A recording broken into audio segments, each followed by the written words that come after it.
ओम नमः शिवाय. युद्धखंड अध्याय पहिला. तारकासुरांच्या पुत्रांना वरदान. नारद ब्रह्मदेवांना म्हणाले, मी गणेश व कार्तिकेयाचे वर्णन ऐकून समाधान पावलो. आता मला देवाने शिवजीने दुष्ट दानवांचा असुरांचा वध कसा केला हे सांगावे. ब्रह्मदेव म्हणाले, तारकासुराला 3 पुत्र होते. तारकाक्ष, विद्युन्माली आणि कमलाक्ष ही त्यांची नावे. ते मेरू पर्वतावर बसले आणि त्यांनी तपश्चर्या करण्यास प्रारंभ केला. कितीही शारीरिक कष्ट पडले तरी त्यांनी साधना सोडली नाही. त्यामुळे ब्रह्मदेव प्रसन्न झाले. तारकासुरांचे पुत्र म्हणाले, आम्हाला वार्धक्य कधी येऊ नये, आम्हाला रोग होऊ नये आणि मृत्यू येऊ नये असे वरदान द्या. ब्रह्मदेव म्हणाले, तुम्हाला अमरत्वाचा वर देऊ शकत नाही तरी दुसरा वर मागा. तारकासुराच्या पुत्रांनी समृद्ध अशी 3 शहरे मागितली. भगवान शिवजींनी एकाच बाणात 3 शहरे नष्ट केली तरच ती नष्ट व्हावीत. ब्रह्माने तथास्तु म्हणाले. तारकासुर पुत्र भक्ती करत नगरात राहिले. शिवजींची स्तुती आणि शिवजींना प्रार्थना. व्यासांनी सनतकुमारांना विचारले, हे ब्रह्मपुत्र, तारकासुराच्या पुत्रांनी ब्रह्मदेवांच्याकडून 3 नगरे प्राप्त करून घेतली. त्यानंतर पुढे काय झाले ते सांगा. सनतकुमार म्हणाले, तारकासुरांच्या पुत्रांमुळे देवांना ऋषीमुनींना त्रास होऊ लागला. त्यांनी शिवजींची प्रार्थना केली, अनेक प्रकारे त्यांची स्तुती केली. ते म्हणाले, हे महादेवा, तारकासुराच्या पुत्रांनी अनेक स्थाने नष्टभ्रष्ट केली आहेत. जगात सर्वत्र हाहाकार माजला आहे. म्हणून तुम्ही प्रसन्न व्हावे. आम्ही तुम्हाला सर्व भावे शरण आलो आहोत, तरी आता आमचे रक्षण करावे. आम्हाला तारकासुराच्या पुत्रांचा त्रास सहन होत नाही. या दैत्यांच्या वागण्यामुळे सर्व जगाचा नाश होण्याची वेळ आली आहे. तुम्हीच आता काही उपाय करा व तारकासुराच्या पुत्रांपासून आमचे संरक्षण करा. तारकासुर पुत्रांना मारण्यासाठी श्रीहरींना प्रार्थना. सनतकुमार व्यासांना म्हणाले, देवांची प्रार्थना ऐकून भगवान शंकर म्हणाले, देवगणांनो, तारकासुरांच्या पुत्रांचा तुम्हाला त्रास होतो हे मी जाणतो, परंतु ते नेहमी पुण्यकर्मे करतात. ते तिघेही माझे भक्त आहेत, मनापासून माझी आराधना करतात. त्यामुळे मी त्यांचा वध कसा करणार, तुम्ही हा वृत्तांत विष्णूंना कथन करा. शिवजींच्या सांगण्याप्रमाणे देव विष्णूंच्याकडे आले. त्यांनी स्तुती केली आणि तारकासुराच्या पुत्रासाठी उपाय सांगा म्हणून प्रार्थना केली. विष्णू म्हणाले, आपण यज्ञ करावा. त्या यज्ञातून जे भूतगण प्रकट होतील त्यांना तारकासुराच्या पुत्राला मारावयास सांगा. त्यांचे हातून हे कार्य सिद्धी होते का ते पहा. देवतांनी यज्ञ केला आणि त्यातून भूतगण निर्माण झाले. त्यांना तारकासुरांच्या पुत्रांना मारण्यासाठी पाठवले, पण त्या पुत्रांच्या नगरीत प्रवेश करताच तेथील दिव्य तेजामुळे ते भस्मसात झाले आणि राहिलेले पळून गेले. श्रीहरी देवांना म्हणाले, तारकासुरांचे पुत्र धर्माने वागणार नाहीत अशी युक्ती करून त्यांचा नाश करता येईल. तारकासुर पुत्रांना अधर्माचे शिक्षण. सनतकुमार व्यासांना म्हणाले, श्रीहरींनी सर्व देवांना आश्वासन दिले. त्यांनी तारकासुरांच्या धर्ममार्गात विघ्न आणण्यासाठी एक मायावी पुरुष निर्माण केला. त्यांनी श्रीहरींना हात जोडून माझे कार्य काय असे विचारले. श्रीहरींनी त्याला सांगितले की आता तू अधर्मशास्त्र निर्माण कर आणि तारकासुर पुत्रांना ते अधर्माचे शास्त्र शिकव. त्यामुळे त्यांच्या धर्माचे तेज कमी होऊन जाईल. असे केले तरी तुला पाप लागणार नाही. तारकासुराचे पुत्र सर्वांना त्रास देत आहेत, म्हणून तुला हे कार्य करावयाचे आहे. त्या मायावी पुरुषाचे नाव अरिहन असे होते. तो त्रिपुरासुराच्या नगरीमध्ये आला. आपण नवीन शास्त्र शोधून काढले आहे म्हणून सांगितले. त्याप्रमाणे सर्वांना त्यांनी आपले शिष्य बनवले आणि अधर्माचा प्रचार केला. त्रिपुरात नास्तिक मतांचा प्रसार. व्यासांनी सनतकुमारांना विचारले, दैत्यराजाने दीक्षा घेतल्यावर मायावी अरिहनने त्याला काय उपदेश केला. सनतकुमार म्हणाले, व्यासजी, राजाने दीक्षा घेतल्यावर सर्व त्रिपुरवासी अरिहनची सेवा करू लागले. एके दिवशी तो यती दैत्यराजाला म्हणाला, हे विश्व अनादिकालापासून आहे, याला करता नाही व हे कर्मरहित आहे. हे आपोआप प्रगट झाले व आपोआप लोप पावणार आहे. प्राण्यांचा स्वर्ग नरक येथेच आहे. सुख म्हणजे स्वर्ग आणि दुःख म्हणजे नरक. जोपर्यंत शरीर स्वस्थ आहे, इंद्रिये बलशाली आहे, तोपर्यंत सर्व सुखे भोगून घ्यावीत. हा देह नाहीसा होणार आहे, तसेच सर्व प्रकारचा संचयही संपून जाणार आहे. लोकांमध्ये जातीयतेच्या कल्पना निर्माण झाल्या आहेत.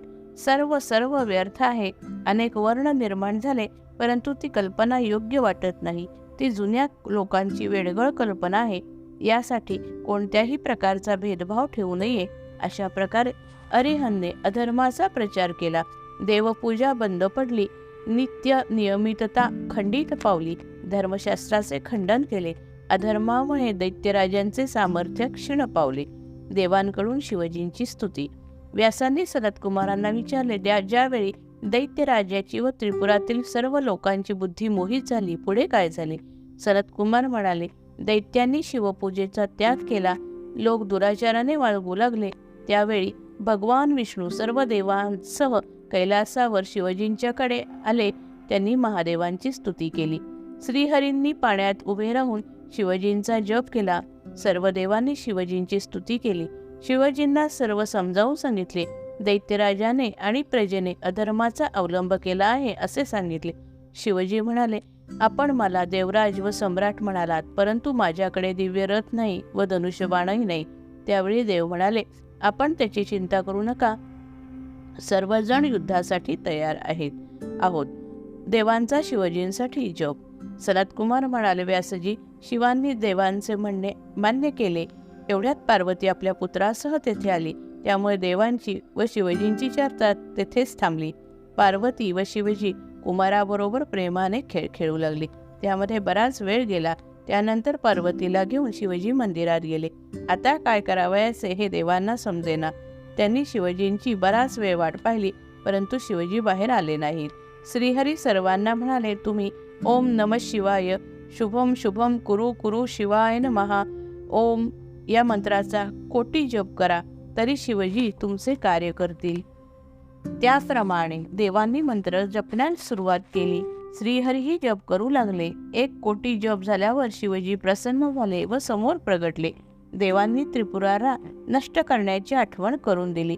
शिवजी म्हणाले, मला रथ व बाण आणून द्या. मी त्रिपुराचा वध करतो. विश्वकर्म्याने केलेला भव्य दिव्य रथ. व्यासांनी सनतकुमारांना म्हणाले, व्यासमुनी सनतकुमारांना म्हणाले, विश्वकर्म्याने शिवजींच्यासाठी अत्यंत सुंदर रथ निर्माण केला. त्याचे वर्णन ऐकण्याची इच्छा आहे. सूत म्हणाले, व्यासांचे मनोगत जाणून सनतकुमारांची शिवचरणांचे ध्यान केले. ते म्हणाले, त्रिपुरासुराच्या वधासाठी विश्वकर्म्याने जी शिवजींसाठी रथ तयार केला होता तो परमदिव्य असा होता, जो सुवर्णमय होता. सूर्य उजवे चाक व चंद्र डावे चाक होते. चाकावर 27 नक्षत्रे होती. 6 ऋतू त्या चाकांचे परीख बनले होते. इंद्रिये त्या रथाला चारी बाजूंकडून विभूषित करत होती. 4ही समुद्र त्याचे आच्छादन होते. ब्रह्मदेव रथाचे सारथी होते. हिमालय हा धनुष्य आणि शेष हा त्यांची प्रत्यंचा झाला होता. विष्णू हा त्याचा बाण आणि अग्नी हा त्याचे टोक झाला होता. अशा प्रकारे विश्वकर्म्याने शुभ रथाची निर्मिती केली होती. त्रिपुराच्या नाशासाठी शिवजी रथातून निघाले. सनतकुमार व्यासांना म्हणाले, महर्षी, शिवजींसाठी तयार करण्यात आलेला रथ अतिशय सुखसोयीने युक्त होता. त्या तेजस्वी रथाला वेदरूपी अश्व जोडून ब्रह्माजींनी तो शिवजींना समर्पित केला होता. ब्रह्मदेवांचे रथाचे सारथ्य केले होते. तो रथ त्रिपुरा समोर आला. शिवजी देवांना म्हणाले, तुम्ही मला पशूंचे अधिपती करत असाल तर मी असुरांचा नाश करतो. तरी आता तुम्ही घाबरू नका. जे कोणी पाशुपत व्रत करतील त्यांची पशुत्वापासून सुटका होईल. जो नैष्टिक ब्रह्मचारी व्रताचे पालन करून माझी सेवा करेल तो देखील पशुपाशापासून मुक्त होऊ शकेल. शिवजींचे म्हणणे मान्य करून देव आणि असुर त्यांचे पशु बनले. तेव्हा शिवजी पशुपती नावाने प्रसिद्ध झाले. ते आता त्रिपुरांचा संहार करण्यासाठी निघाले. तेव्हा देव व ऋषींनी आनंद उत्सव साजरा केला. शिवजींचा ते जय जयकार करू लागले. शिवजींच्या बरोबर अनेक गण युद्धासाठी निघाले होते. सर्वांच्या हातात शस्त्रे होती. त्रिपुराचा नाश करावयाचा होता. शिवजींकडून त्रिपुरासुराचा वध. सनतकुमार व्यासांना म्हणाले, शंकरजींनी धनुष्यावर बाण चढवला आणि मारण्याचा प्रयत्न केला, पण बाण सुटेना. त्यावेळी आकाशवाणी झाली, आधी गणपतीचे पूजन करावे, तोपर्यंत त्रिपुरे नष्ट होणार नाहीत. ही आकाशवाणी ऐकून गणपतीचे पूजन केले. गणपतीला अग्रपूजेचे वरदान दिले होते. गणेशाचे पूजन झाल्यावर तारकाक्ष, कमलाक्ष व विद्युतमाली यांची तिन्ही पुरे एकत्र आलेली दिसली. त्यावेळी शिवजींनी धनुष्यावर बाण चढवून पाशुपतास्त्राची योजना केली. तो बाण विष्णुमय होता आणि त्याच्या टोकावर अग्निदेव अधिष्ठित होते. शिवजींनी बाण सोडला आणि त्यामुळे त्रिपुरांचा वध घेऊन 3 पुरे कोसळली. तारकाक्ष आपल्या भावासह जळू लागला. त्याने शिवजींचे स्मरण केले व म्हणाला, शिवजी, आपल्या हातून मृत्यू आला ही परमभाग्याची गोष्ट आहे. आमचे चित्त सदैव तुझ्या चरणी राहो. जय जय रघुवीर समर्थ.